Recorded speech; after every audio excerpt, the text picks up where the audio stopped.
Carefully पढ़ना है कि किस टर्म को रूढ़ी कहा जाता है, किस टर्म को प्रथाएं कहा जाता है, और रूढ़ी प्रथाएं कब वैलिड होती है। क्या कोई ऐसी रूढ़ी या प्रथा है जो कानून के अगेंस्ट और एप्लीकेबल हो? तो जनरली ऐसा नहीं हो सकता कि कोई भी विधि के विरुद्ध कोई प्रथा जो है वो एप्लीकेबल नहीं हो सकती। जैसे अगर कोई व्यक्ति ये कहे मेरे परिवार में दहेज देने की प्रथा रही है या सती होने की प्रथा रही है, तो वो जनरली इलीगल है और विधि के अनुसार दंडनीय भी है। तो अगर कोई भी रूढ़ी या प्रथा है, उसे विधि के समकक्ष तब माना जा सकता है जब वो रूढ़ी और प्रथा किसी ऐसे नियम का कॉग्निजेंस कराते हैं या नियम का संज्ञान करवाते हैं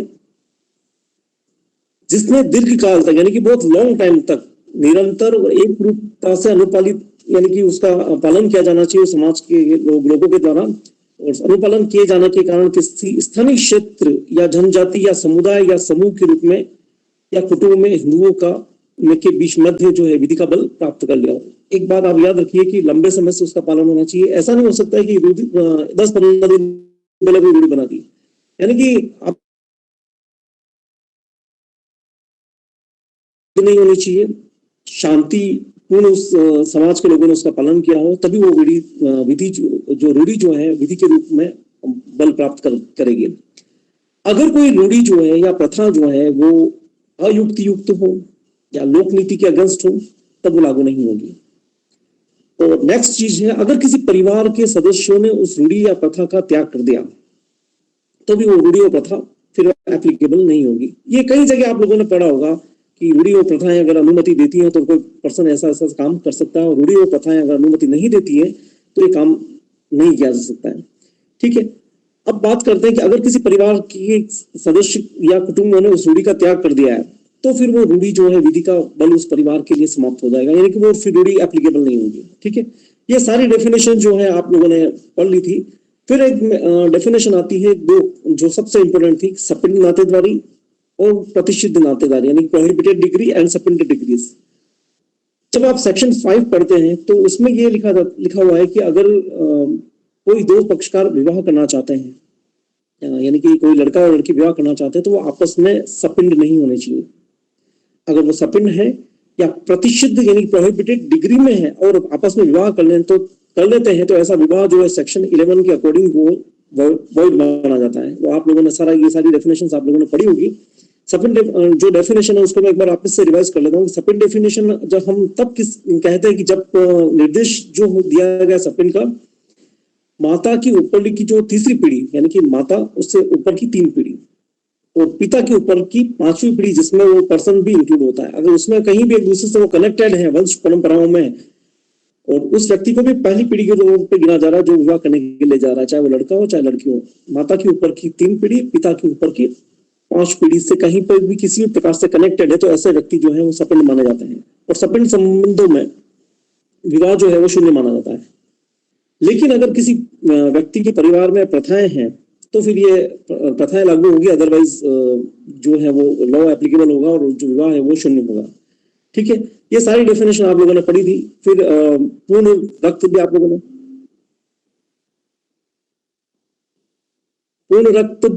ने पढ़ा है। अर्ध रक्त भी, यानी कि फुल ब्लड किसे कहते हैं, हाफ ब्लड किसे कहते हैं, और यूट्राइन यानी एकोदर जो है वो किसे कहते हैं, वो सारी डेफिनेशन आप लोगों ने पढ़ चुकी है। अब हम बात करते हैं सेक्शन 5 के ऊपर। मैं आपको उसको रिवाइज कर रहा हूँ।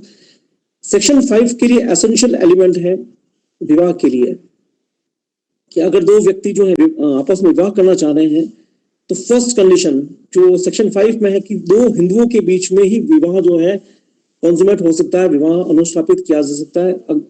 हिंदू शब्द जो है उसमें क्लियर लिखा हुआ है, इसका मतलब यह है कि हिंदू विवाह में सिर्फ हिंदू व्यक्ति ही विवाह कर सकते हैं।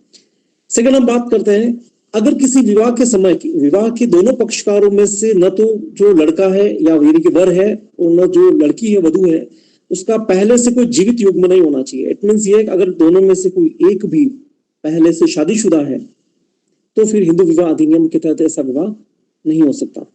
या तो उन्हें डिवोर्स देना होगा या फिर दोनों में से किसी एक की अगर मृत्यु हो जाती है तो नेक्स्ट वो मैरिज कर सकते हैं। अगर इस प्रोविजन का उल्लंघन किया जाता है तो आईपीसी की धारा 494 और 495 जैसा कि आप लोगों ने पढ़ लिया है वो एप्लीकेबल होगी। ठीक है, अब हम बात करते हैं सेकंड चीज की कि विवाह के समय में कोई भी पक्षकार जो है यानी कि मेंटली जो है वो साउंड होना चाहिए, यानी कि विकृत चित्त नहीं होना चाहिए, यानी कि पागल या अपनी सहमति देने के लिए असमर्थ नहीं होना चाहिए। अगर कोई व्यक्ति अपनी सहमति या कंसेंट देने के लिए असमर्थ है तो ऐसा विवाह जो है वो सेक्शन 12 में, जो आपने पढ़ा होगा, सेक्शन 12 में वो विवाह जो है वो शून्य करनी यानी वोडेबल हो सकता है, उसको किया जा सकता है वोडेबल, यानी कि जो भी पीड़ित पक्षकार है उसको वोडेबल करा सकता है कि उसकी सहमति जो है वो नहीं थी। ठीक है, विधिमान ने सहमति देने पर भी यदि इस प्रकार से मानसिक विकार से कोई व्यक्ति पीड़ित है कि वह संतान उत्पत्ति करने के लिए अयोग्य है, तब भी ऐसी जो है सहमति को नहीं माना जा सकता है। ठीक है, अब हम बात करते हैं थर्ड चीज की, विवाह के समय जो पुरुष है या लड़का है उसकी आयु जो है मिनिमम 21 ईयर कंप्लीट हो जानी चाहिए। ठीक है, और वधु जो है या इस लड़की जो है उसकी आयु है मिनिमम 18 वर्ष उसकी कंप्लीट हो जानी चाहिए। ठीक है ना, तो ये मिनिमम उसकी कंडीशंस मैरिज की दे रखी है, यानी कि लड़का जो है 21 साल का और वधु या लड़की स्त्री जो है वो मिनिमम 18 ईयर की। हाँ ठीक है, ये होनी चाहिए। ठीक है, नेक्स्ट हम बात करते हैं कि दोनों में से दोनों पक्षकार जो विवाह के वो सपिंड संबंधों में नहीं आने चाहिए, यानी सपिंड संबंध जैसा मैंने आपको बताया था कि पिता के ऊपर की 5वीं पीढ़ी और माता के ऊपर की 3री पीढ़ी। फिर नेक्स्ट जो कंडीशन है वो सबसे इंपॉर्टेंट कंडीशन है कि दोनों पक्षकारों जो हैं वो एक दूसरे के प्रोहिबिटेड डिग्रीज में नहीं होने चाहिए। आप हिंदू मैरिज एक्ट देख लीजिए, उसमें एक शेड्यूल दे रखी है पीछे की तरफ कि कौन कौन से जो कैटेगरीज हैं प्रोहिबिटेड डिग्रीज में आता है, वो सारी एक लिस्ट दे रखी है, उसको करना पड़ेगा। जो भी प्रोहिबिटेड डिग्रीज है उस डिग्री को आपको पूरा देखना पड़ेगा। अब हम बात करते हैं कि सेक्शन 7 की। सेक्शन 7 में ये लिखा हुआ है कि दोनों पक्षकारों में से किसी एक पार्टी, यानी दोनों पार्टी, यानी लड़का या लड़की की जो परंपराएं चलती है उसके अनुसार वो जो विवाह है अनुष्ठापित, यानी कि वो विवाह जो है कर्म कांडों के अनुसार वो विवाह होना चाहिए। जहां कहीं भी कहीं सप्तपदी है जैसे कि फेरे, तो जो ही 7वां फेरा लिया जाता है वो कंप्लीट हो जाएगा। अगर किसी परिवार में या समाज में प्रथा है कि जैसे किसी पुस्तक के भी फेरे लगाना तो वो भी वैलिड हो सकता है। कुछ समाजों में ऐसे प्रथाएं होती है कि लड़का और लड़की वर और वधु सूरज की तरफ अपना हाथ पकड़ के 7 कदम चलते हैं, जो जैसी भी प्रथा है, लेकिन कुल मिला के कोई कोई कर्मकांड जो है उसमें उसके लिए अनुष्ठापित होने के लिए बहुत कंपल्सरी है। ठीक है, अब हम बात करते हैं विवाह की रजिस्ट्री, यानी कि लड़का और लड़की जो विवाह करते हैं उस विवाह का जो रजिस्ट्रेशन है वो पहले तो चलिए ये ऑप्शनल था कि करवाए नहीं करवाए और जनरली छोटा मोटा कोई जुर्माना था, लेकिन जो अब जो प्रोविजन आ रहे हैं जितने सारे उसमें ये है कि मैरिज जो है जनरली अब धीरे धीरे कंपल्सरी की जा रही है। तो विवाह का जो रजिस्ट्रेशन है उसको करवाना अब कंपल्सरी होता जा रहा है। और आप लोगों ने केस भी पढ़ा होगा कि सीमा वर्सेस अश्विनी कुमार 2004 या 5 का केस है, बहुत इंपॉर्टेंट केसेस है, आप इसको नोट कर लीजिए, सीमा वर्सेस अश्विनी कुमार। इसके साइटेशन में आपको कल बता दूंगा पूरे प्रॉपर क्या है, 2004 या 5 का केसेस है। और कई जगह ये पूछा गया है कि विवाह के रजिस्ट्रेशन के रिगार्डिंग कौन सा केस है, तो आप लोग इसको नोट कर लीजिए कि सीमा versus Ashwini Kumar.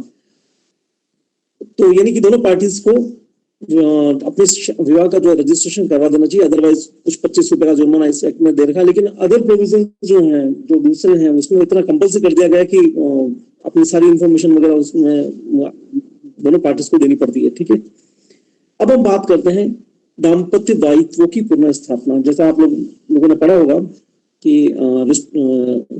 Restitution of conjugal rights means ये है कि विवाह अनुष्ठापित होने के पश्चात वर या वधु में से, यानी कि लड़का और लड़की में से कोई एक पक्षकार ने दूसरे पक्षकार से को छोड़ के चला गया है और बिना किसी कारण के छोड़ के चला गया है, तो उस ऐसे मैटर्स में दोनों को वापस साथ लाने के लिए जो अर्जी लगाई जाती है उसे हम कहते हैं दाम्पत्य दायित्व की पुनर्स्थापना। इसमें कई सारे केसेस आप लोगों ने पढ़ा होगा कि छोड़ने का कारण रिजनेबल होना चाहिए। अगर रिजनेबल है तो फिर कोर्ट डिग्री जारी नहीं करेगा, लेकिन अयुक्तियुक्त है तो फिर कोर्ट ये डिग्री जारी कर सकता है। ठीक है, फिर हम बात करते हैं सेक्शन 10 की, जो जुडिशियल सेपरेशन है, ये आप लोगों ने पूरा पढ़ लिया है।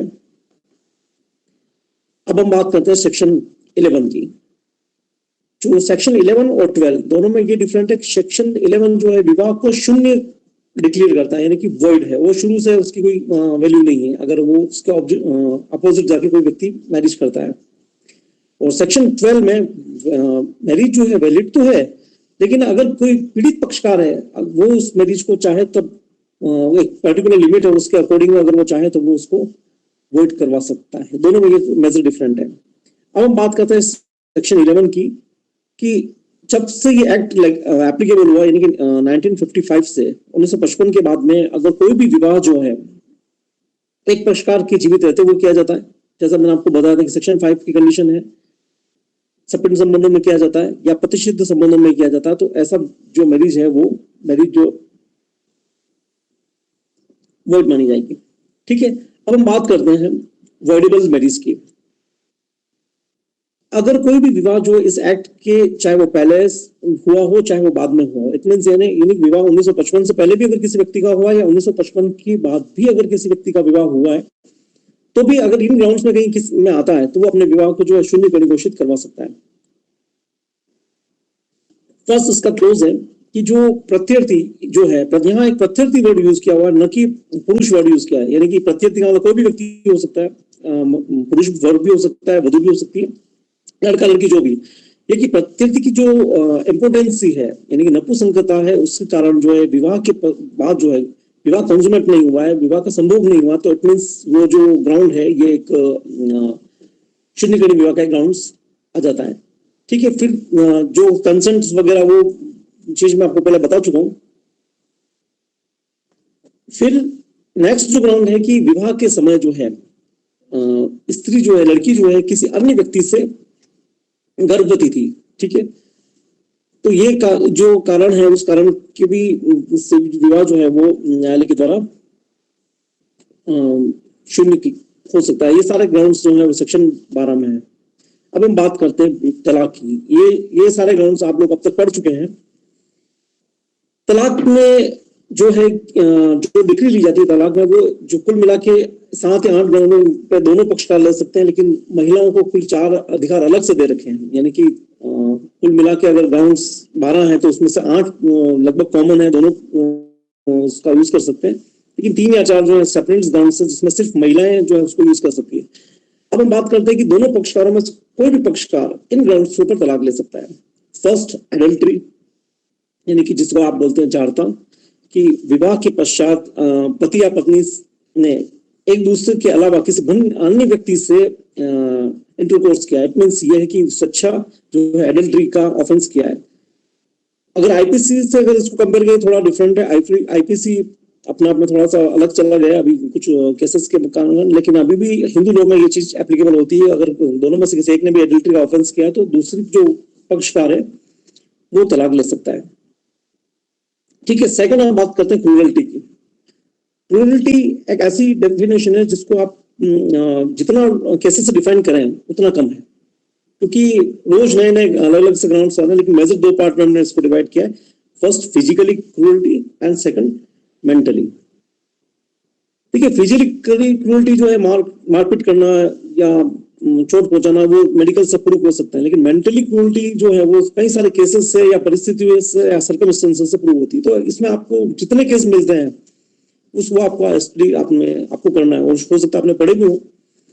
थर्ड हम बात करते हैं कि सेकंड पार्टी जो है पक्षकार ने अर्जी पेश किए जाने से अविविध पूर्व क्रम से कम 2 वर्ष की निरंतर कालावधि पर जो अर्जीदार है उसका जो है त्याग कर रखा है, उसको छोड़ रखा है, तो ये भी एक ग्राउंड हो सकता है तलाक का। फिर ये जो विवाह का जो एक पक्षकार है अपना धर्म छोड़कर किसी और धर्म में कन्वर्ट हो गया, यानी कि हिंदू धर्म छोड़ के वो किसी और धर्म में चला गया। जैसे मान लीजिए हिंदू धर्म छोड़ के कोई व्यक्ति जो है पारसी बन गया है या ईसाई बन गया है, तो जो व्यक्ति हिंदू धर्म में बचा हुआ है वो इस ग्राउंड पे अपना तलाक ले सकता है। लेकिन जिस व्यक्ति ने खुद ने धर्म छोड़ा वो इस आधार पर तलाक नहीं दे सकता कि मैंने धर्म छोड़ दिया और मैं तलाक लेना चाह रहा हूँ। नहीं, जो पीड़ित पक्षकार है वो इस ग्राउंड पर तलाक ले सकता है कि इस व्यक्ति ने जो प्रकृति अपना धर्म जो है हिंदू धर्म से कन्वर्ट कर लिया है। अब इसमें गौर करने वाली बात है कि हिंदू धर्म से कन्वर्ट किसी और धर्म में होना चाहिए। अगर कोई व्यक्ति हिंदू धर्म से जैसे बौद्ध में कन्वर्ट हो गया या जैन में हो गया तो ये कन्वर्जन नहीं माना जाएगा, वो हिंदू ही माना जाएगा।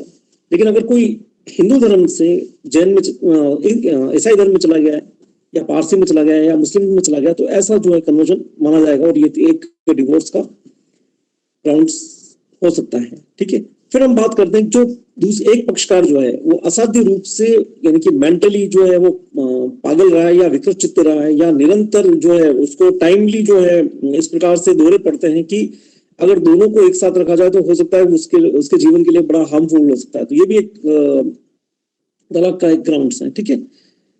तो ये सारे ग्राउंड्स आप लोगों ने अब तक स्टडी किए थे। और मेजर जो चीज है, अब हम बात करते हैं कि पारस्परिक सहमति से विवाह विच्छेद।